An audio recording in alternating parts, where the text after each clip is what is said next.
Welcome to what used to be Two Teas in a Pod.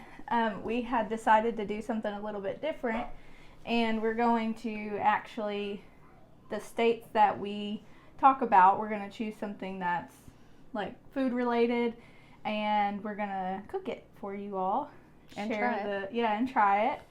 Share the recipe and what we need to do. But we're going to mix it all, and while we're talking about the case today. So, one place that we got this idea from is another podcaster. Her name is Bailey Sarin. Mm-hmm. You should check her podcast out.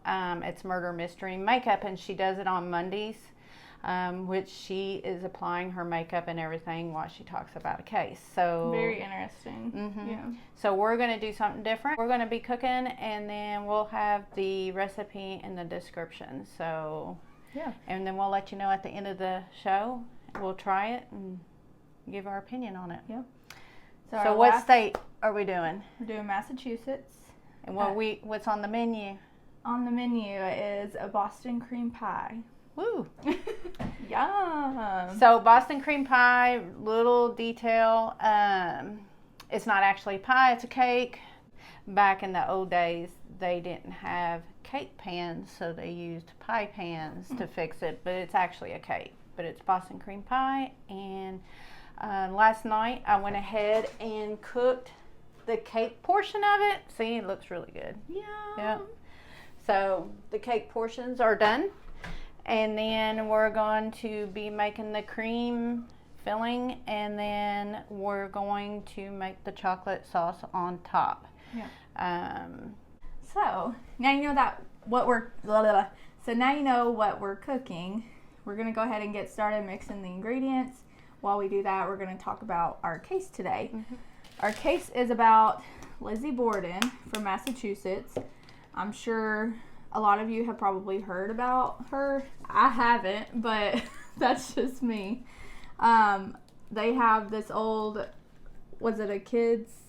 It was a jump rope song. Yeah. And it's funny how a lot of jump rope songs are kind of, well, I'm not separating this really good. So we'll need to get another egg.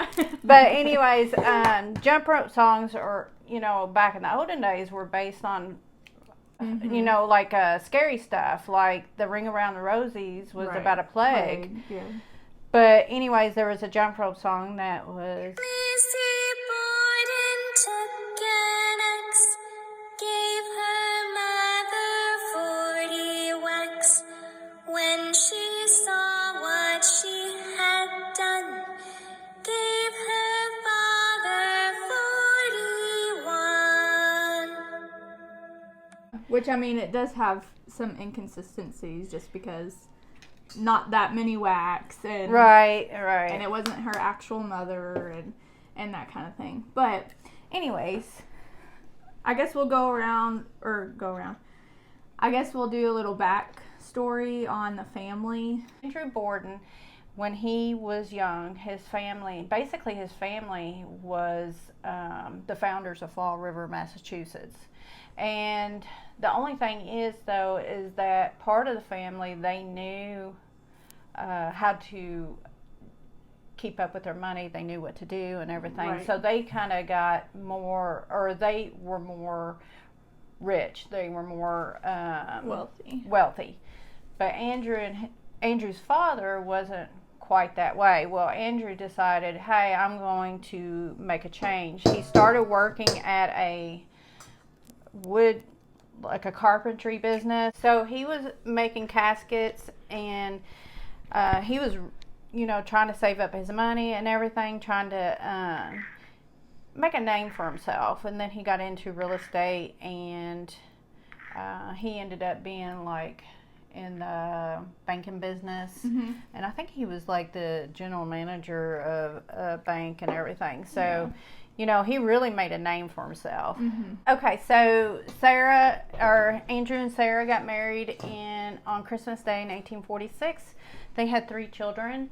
They had Emma. She was the oldest daughter. Mm-hmm. They did have a daughter named Alice, and Lizzie. Yeah. Now, Emma was born in 1851, and then their other daughter Alice was born in 1856. She actually died when she was almost 2 years old. Yeah, it was before her second birthday because she had what they called dropsy back then, but now they just refer it to hydrocephalus, which is just swelling of the brain, fluid in the brain that causes that. Nurse Tabby. Yeah. All right, so she passed away, and then in 1860 they had a third daughter. Her name was Lizzie.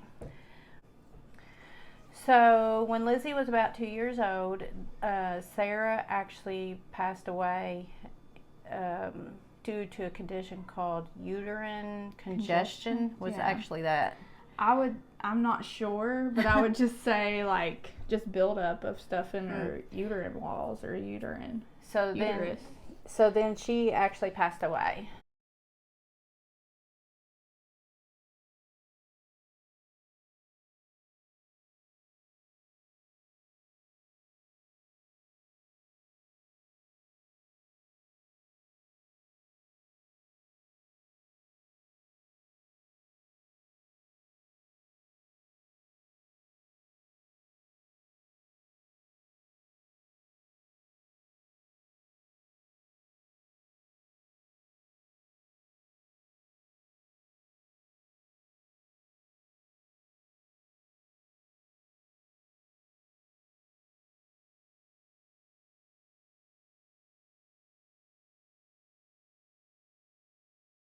So we're having a little bit of a difficulty time. We're trying to make this recipe while we're talking, but it just seems like there's a whole lot to it, and we don't really want to stand up and put our backs to it. So if you all got any suggestions, I guess maybe we'll just make our recipe, give you the ingredients, and not actually cook them on the set. Yeah. But let you know what we fixed and show you the finished product. I think that's what we're gonna do. Yeah. Because this is a little bit difficult to do. So anyway, it's, we're just trying things out. So we're going to do this a little bit different next time. We'll probably just go ahead and have the course fixed and just do it that way. And then just show you our artwork at the end. Yeah. All right, so back to the story. Where did I leave off at? He loved his girls very much. The only thing is that he wanted to be able to have someone there as a mother figure for their mother and stuff. He did remarry. He remarried in 1865 to Abby. Mm-hmm. And Abby Gray. Abby Gray. And she was in her 30s. She was a spinster. She never got married. She didn't have any kids, so they actually pretty much considered her not worthy at that point, because at that back in the day, they frowned upon women that was in their 30s that never married. Yeah, so because they think something's wrong, like they can't have kids or something. So what are you worth? So so him and Abby got married. They got married in 1865. There's rumors going around that Andrew just mainly married her to help with the house, take care of his daughters while he does business. And of course she was happy about it, and their family was happy about it, because they were on the both got what they wanted. Yeah. Really. Okay. So Andrew married her in 1865, and she moved into the Borden home. Lizzie was 5, and Emma was about 14 years old. So Andrew, again, like I said, he was very tight with his money. I just want to just let y'all know, when Andrew passed away, he was probably worth about $500,000 then, which now adds to $10 million. So right. he had quite a bit of money. He just didn't want to. He didn't spend it. Yeah. I mean, even back in then, they had indoor plumbing and stuff like that. But I heard there for the longest time, he did not want to. He didn't want to spend that money to add, because they were so used to not having it anyway. Right. So. And then they didn't have electricity. They still had oil lamps and things like that. So he was really frugal with his money. So anyway, they also had a maid that came from Ireland. Her name was Bridget. And which they nicknamed Maggie for some reason. I don't know. Some people said that it was now Maggie, she was only called Maggie by Emma and Lizzie. Right. Some people said that it was a term of endearment, and then some people said that they didn't really care what her name was, and that a previous maid her name was Maggie too, so they just kept calling her Maggie. Mm-hmm. So there for the longest time, I mean, they seemed like they were, fun and everything. At one point, Abby's sister, I think, were in she was getting ready to lose a home at one point. She went to Andrew, since Andrew did real estate, she went to Andrew and asked him if he could buy that property. That way they're not kicked out of that home. Mm-hmm. And then that way that her sister wouldn't be homeless. So he bought it, and then his sister, I think he wrote her a check for like $1,500. Yeah. Well, that made Emma and Lizzie mad, just because, they couldn't get over the fact that he was spending that money on her family, but not doing anything for the girls. Yeah. So, but I heard that for the girls, that they did all kinds of stuff for the girls, Well, I mean, he was very frugal, but they didn't live like a poor lifestyle. Mm-hmm. Like, they got fitted for their own dresses. They got like all this kinds of stuff. The only thing really different is they didn't live next to their cousins, which they lived on like another side of the town called the Hills. And that's where like all the mansions and everything were. And I think Lizzie and Emma were kind of like resentment towards that because Andrew could afford it, but he just didn't think it was necessary. Yeah. And I think even Andrew sent Lizzie overseas on a trip and stuff. Oh, yeah. Yeah. So, I mean, he spoiled them. He was hard on them as far as not getting like a big house and all that stuff. Well, it kind of, they argued about that to Andrew, about him buying that house for them. And so they went to their father, and their father, they were like, you bought them a house, so you need to buy us a house. So they did. So Andrew got him a house. Well, which they didn't live in, and then a few months later they had Andrew purchase the house back from them for $5,000. So they got, Emma and Lizzie got $5,000 for a property that Andrew bought and gave to them, and then he bought it back from them. Yeah. So anyways, for the longest time when Lizzie was growing up, she called Abby mother, because she was only 2 years old. But I mean, Emma was like, that's not our mother. Our mother died. Like, that's our stepmother or something like that. But so whenever this whole fiasco happened, when Lizzie and Emma got upset about that property that was bought for her sister, after that, Lizzie started calling her Miss Borden. Mm-hmm. She wouldn't call her mother no more. After all that, they still kind of got along a little bit and everything. And then Emma was away from town for a few weeks, visiting friends in school. Oh. Yeah.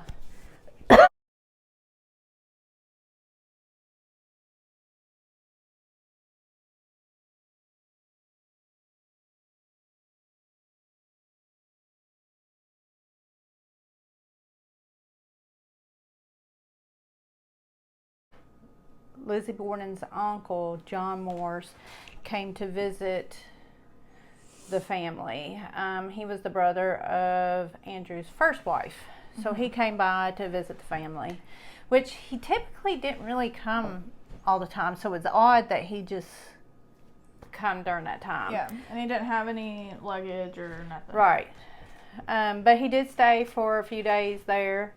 Talking about business opportunities or something with Andrew.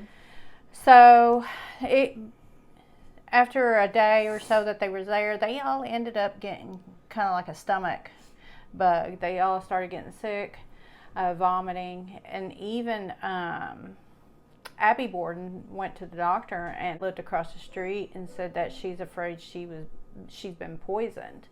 I think it come to find out that it was maybe some mutton that may have gone bad because, again, Andrew was very tight with his money, and they would eat on some leftovers like For a while. So they thought it was that or the milk that they had delivered there at their address as well, because it would stay outside until somebody retrieves it. So early morning on August the 4th, it was very hot that day. I think it was already like in the 80s that morning. Andrew got up, he ate breakfast with Abby. Maggie did cook the breakfast. She was still feeling, Maggie or Bridget, I guess, Bridget the maid, she was feeling sick as well. But she just started feeling bad. She didn't feel bad while they were feeling bad. Right. Yeah. So she started feeling bad and nauseous and thrown up and that morning when she was cooking and everything. So they did cook. It was John, Morse, Andrew and Abby there at the breakfast table. Lizzie and Emma, well, Emma wasn't there. She was away. She's gone for a couple weeks for school, some type of school. And so it was just Lizzie there. And lately, lately she hadn't been eating any meals with them. I don't know what was going on, but she kind of stayed to herself, and then she hardly even ate breakfast anyway. So by this time she was in her 30s, wasn't she? Yeah, she was in her 30s at this time. I think she was, 60, 70, 80, 90. She was 32. So at this time, Lizzie's 32. She still lived with Andrew and them there because it was improper for a woman to be living by herself when she wasn't married. So most of the time back in that time, women that weren't married still lived with their parents. Yeah. Emma wasn't married either, so she still lived with them too. Yeah, I think she was in her 40s. Yeah, but she was just away from town that day, and she's been away for a while. Yeah. So Andrew got up. They ate breakfast. Andrew left for the day. So did John. John said that he went somewhere to go buy some ox. They left. Andrew and John sat in the sitting room, and they talked about like business plans or something for about an hour or so. I think it was around 8 o'clock when they left that morning. Gotcha. So maybe they were talking about something, and he was like, "Oh, let me go look on that. Right. Let me go check that out," or something. I don't know. So anyways, they left, and after they left, Abby told Bridget that she wanted her to wash all the windows inside and out. And this, again, like I said, this is August 4th. It's sweltering hot weather. They said Bridget was not happy having to do that because she was still feeling sick. And it was still a pretty big house. Yeah. Too. So she was doing the windows, and then Abby was doing some dusting. And then at that time, Lizzie did come downstairs. She didn't really eat any breakfast, but said that there was like cookies or something. So she got that and a cup of coffee, I think. And then she was going to iron some handkerchiefs. So she took her, back then you'd had to take your irons and set them in the stove to get them hot to iron. So she set up the ironing board and everything and was going to iron some handkerchiefs. So then it got to be, or during that time, Lizzie said that a letter was delivered to the house for Abby Borden about a friend that was sick, and that friend needed her assistance. And so she was going to go visit this friend. Apparently. Yeah. So it got to be about, I don't know, around 11-ish, I think, and Andrew see, no, it was about 10:30. Yeah, he still wasn't feeling very good, so he decided to make an early day and come home, take a nap, or that kind of thing. So he came home, and when he came home, he was trying to unlock the door, and apparently he was having a difficult time unlocking the door. So Bridget, where she was still washing windows and all that stuff, she was unlocking the door, and she said that she heard laughter up the stairs from Lizzie, because I guess where they was having trouble. Yeah. I don't know. They never did really know. Right. So anyways, Bridget finally let Andrew in. He came in. Lizzie come downstairs, and she talked to her father. And they were in the sitting room. And then Maggie still wasn't really feeling good. Or I keep calling her Maggie because they did. Bridget still wasn't really feeling good. So she went upstairs, and she was on the 3rd floor. So she went upstairs to take a nap. So she remembers hearing the clock strike 11. And then not that long after, she heard Lizzie scream at Bridget. Yeah. And she was like, Maggie, come here quick. Someone's killed father. Yeah. So Bridget comes downstairs, and Andrew was in the sitting room. On the couch. Leaned over. And Which before this, he just laid down to take a nap. yes. Pretty sure he was just laying there taking a nap. Right. And they basically, something terrible really happened to him. Yeah. So, I would say. yeah. So anyways, so she said, Bridget, go get the doctor across the street, you know. So Bridget went across the street to get Dr. Bowen. Dr. Bowen wasn't there. He was doing house calls that day. Yeah, so she left. She gave message to his wife, and then she left and went back over to the house. Well, at that time, the nosy next door neighbor. Yeah, she's like looking through the window. She was like, Lizzie, Bridget, what happened? Lizzie, what happened? Yeah, her name was Miss Churchill. Yeah. Go ahead. And she was looking through the windows, but she could tell, like, Lizzie was standing there, and she was kind of distraught or something. And she was like, Lizzie, what happened? And she heard her scream and everything. And she's like, Miss Churchill, come over here, quick. Somebody killed father. And so she runs over there. Somehow Lizzie and Emma's friend Alice Russell heard what happened, and she come over there too. Yeah. So Miss Churchill, she was like, Lizzie, where's your mother? And she was like, she's visiting a friend. Wasn't she at that point though? She was like, it's not my mother or something. Oh, she did, didn't she? Like, that's not my mother, that's my stepmother. And right. She got a letter saying that she needed to visit this friend because she was needing some help. And then she said, but strangely enough, she said, but she could have come back. Why don't you go look for her? Somebody go look for her. Yeah. Of course, they didn't. So Miss Churchill didn't want to go up there by herself. And I think it ended up being her and Bridget going up the stairs to see if she was up there. Yeah. So when they went up the stairs, right at the top of the stairs, you can see into the guest room. And back then, beds were uplifted off the ground and everything. So they got to the top of the stairs. Well, then they saw somebody laying on the floor, and they ran back downstairs. Yeah. And they were like, I think Abby's upstairs. Abby's upstairs.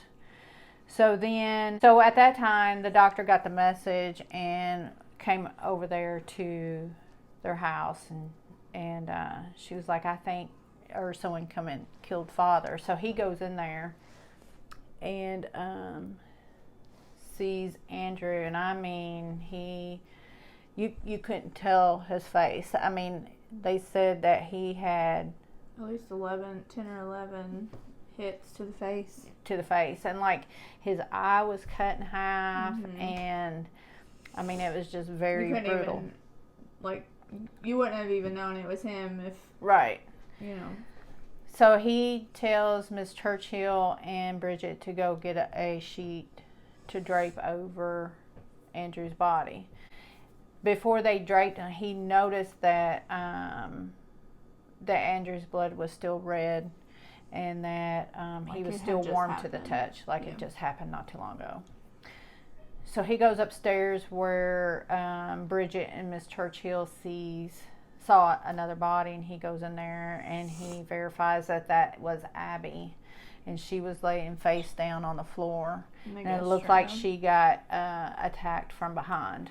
And her body was already cold, her blood was already turning black color, so he determined that she was killed first. At least a few hours. Sorry. At least a few hours before Andrew. So then Lizzie gave Dr. Bowen, go to the post office, send Emma a message, tell her what happened.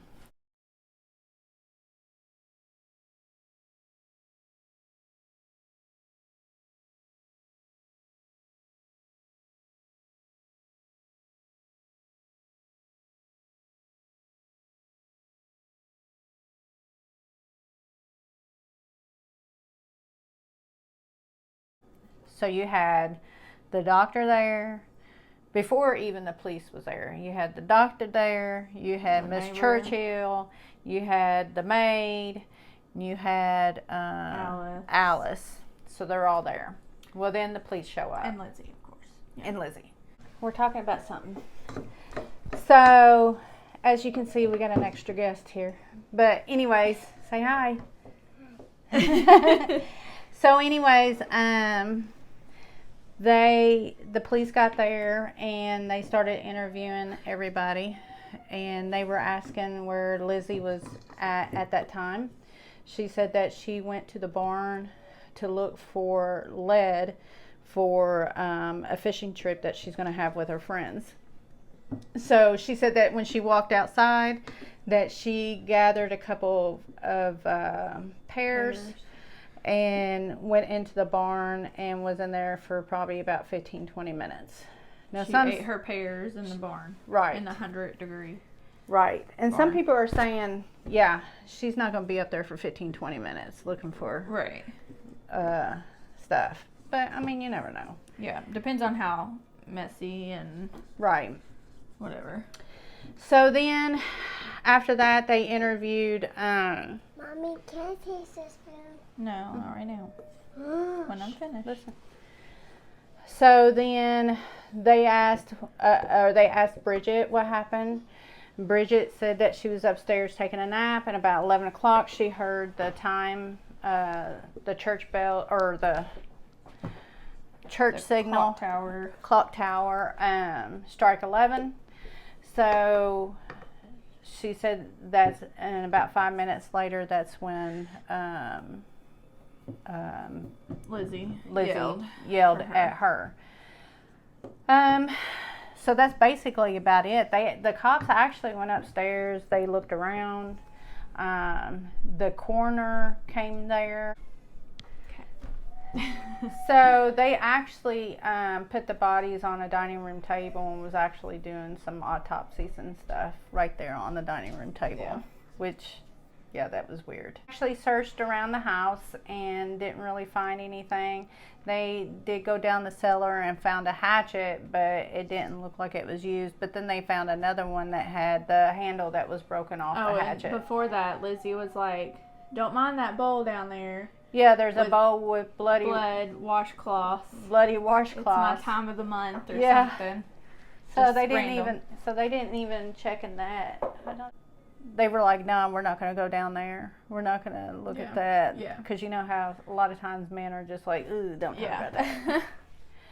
So, and basically they searched the house, didn't find any evidence or anything.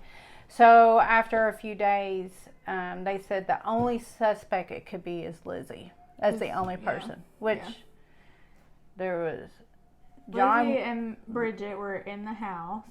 John was visiting. Yeah. You know.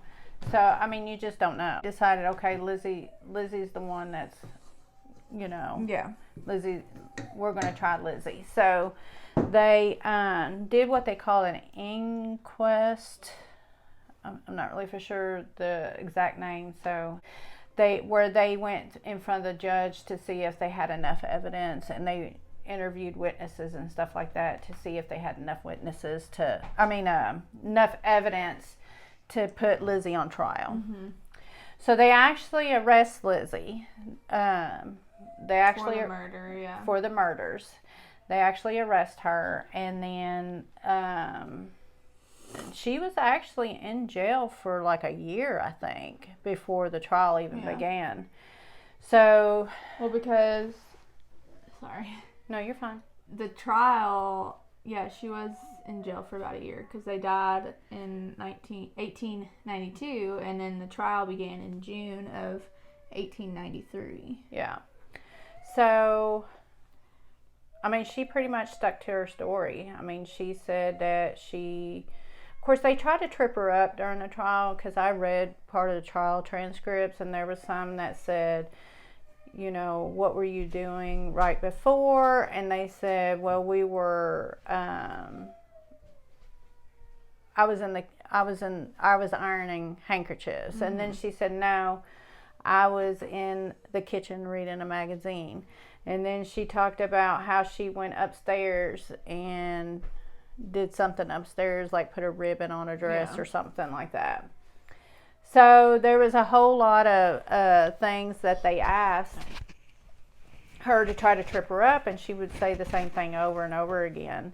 And then they talked about... Can I say something to you? No. Can I say something to you? Real quick. Hurry. Thank you. So they would try to trip her up the whole time, and they never could really trip her up. They kept on asking about the dress. Her dress was didn't even have any blood. I think they found one little speck of blood on the bottom undercoat of the dress, and she claimed that it was because it was her time of month. Yeah. But it was like very tiny. So they were saying, so a lot of people were saying, there's no way that that much blood and that much, right, because of all the damage that was done, that she would have had to have blood. So then there were speculations, you know, this came out years and years later, that she may have been nude when she went and killed them and put her dress on real quick and stuff like that.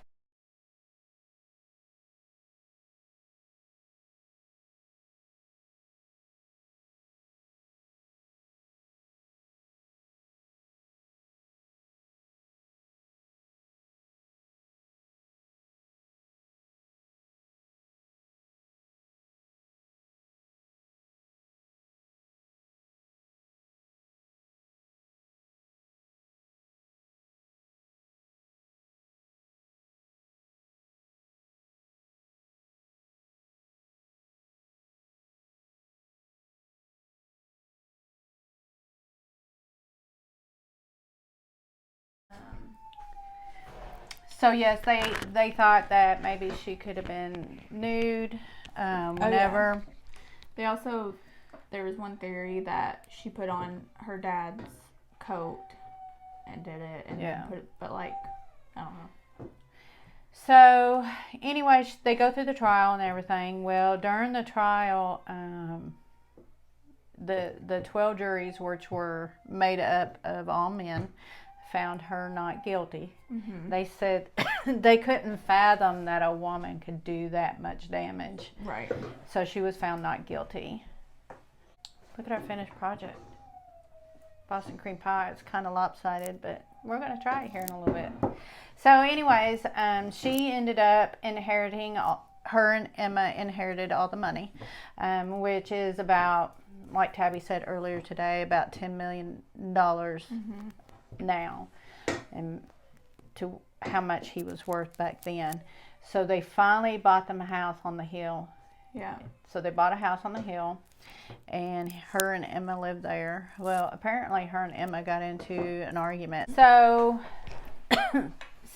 Lizzie and Emma ended up falling out. Some people said that it was because of the murders, that maybe Lizzie finally admitted to it and things like that. Okay, so some people think that one of the falling outs was that she hung around this actress. This is an up-and-coming actress, and maybe that there was a love affair between Lizzie and her.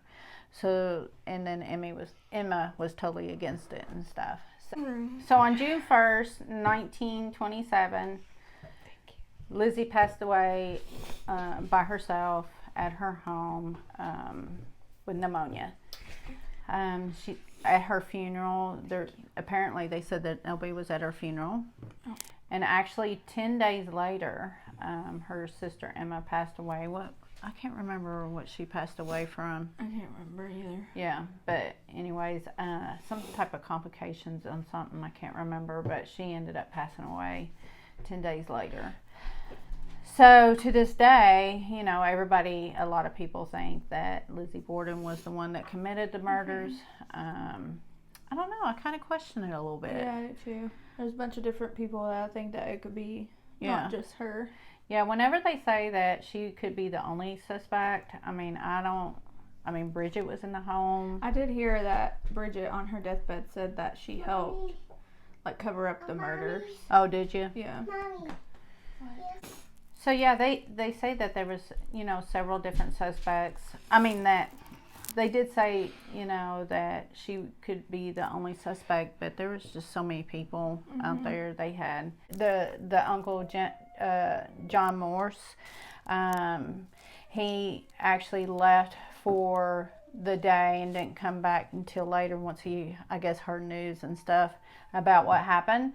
But they said that his alibi was so airtight that he knew exactly each minute of the day where he was at. Right.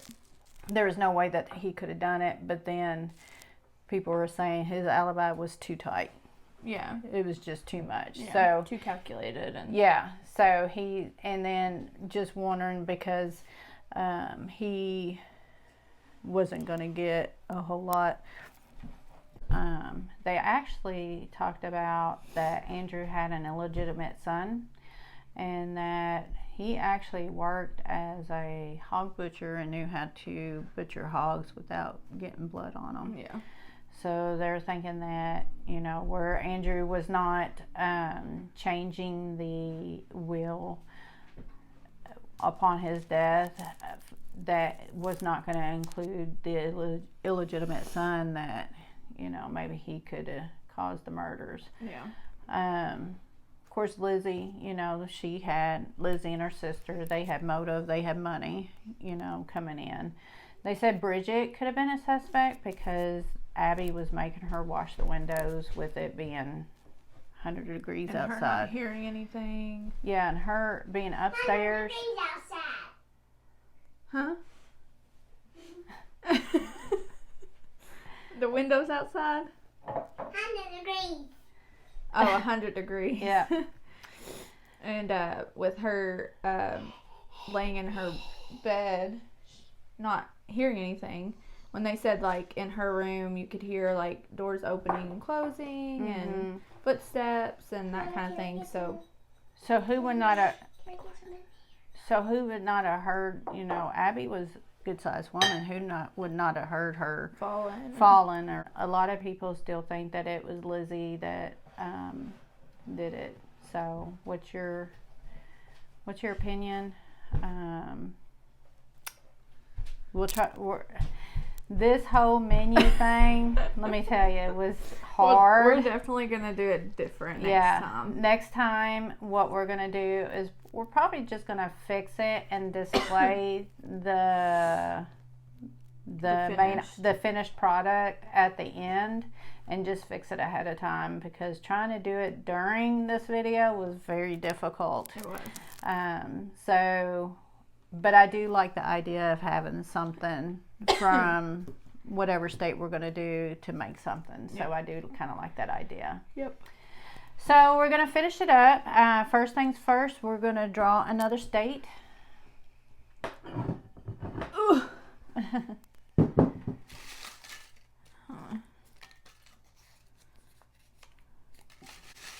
So here we go. Tabby's going to draw a different state. Let's see what we got now. We got Missouri. Missouri. Missouri. Can't see it on there, but. So anyways, if you have any suggestions for something that happened in Missouri, just write in our comments below, and that will be, we'll let you know whenever we do our next video what the case is going to be about. Could be a mystery, could be murder, but we'll see. So anyways, now we're going to go to our finished product. So this is, it's kind of lopsided, but this is the Boston cream pie. The ingredients and instructions are going to be in our it's going to be in our description. Everything is made from scratch, even the cake is made from scratch, and the cream and the chocolate on top. So now we're going to try it. Yum. All right. So hopefully we'll see if it's good. I never had it before. Never had a Boston cream pie. No, have you? I had one. All right, so see how pretty it is? Nice and pretty. Okay.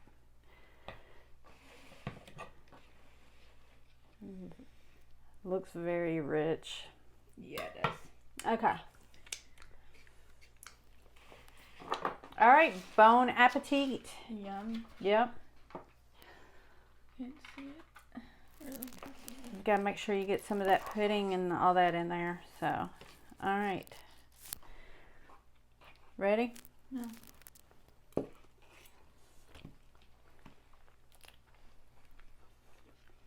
You're good. You're not a big fan, are you? Okay. You're not? No, it's good. It's good. So what do you give it? 1 to 10?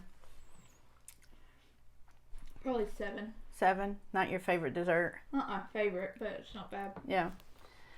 So anyways, like I said, the ingredients and instructions are going to be in our description. And our next state is Missouri. If you have any suggestions what you want the video to be about, just let us know. If you know a famous Missouri recipe, let us know that too. And I guess that is the end of this video. But I hope you enjoyed it. I hope you enjoyed our new change up, and look for our next video for Murder, Mystery, and Menu. Yep. All right. See ya. Bye. Passing away at her home on June 1st, 1961. No. 1927. So Lizzie ended up passing away on June 1st. You go for it. Ended up with pneumonia, and she ended up passing. I look Chinese when I laugh. Lizzie ended up with pneumonia, ended up passing away. Why can't I say this? I'll say it. Okay, so Tabby's got the chuckles over here, so I'm going to try to finish. So Lizzie ended up passing away on June 1st, 1927. Sorry. Of pneumonia. She keeps laughing. Oh, no, Pneumonia. Pneumonia. She's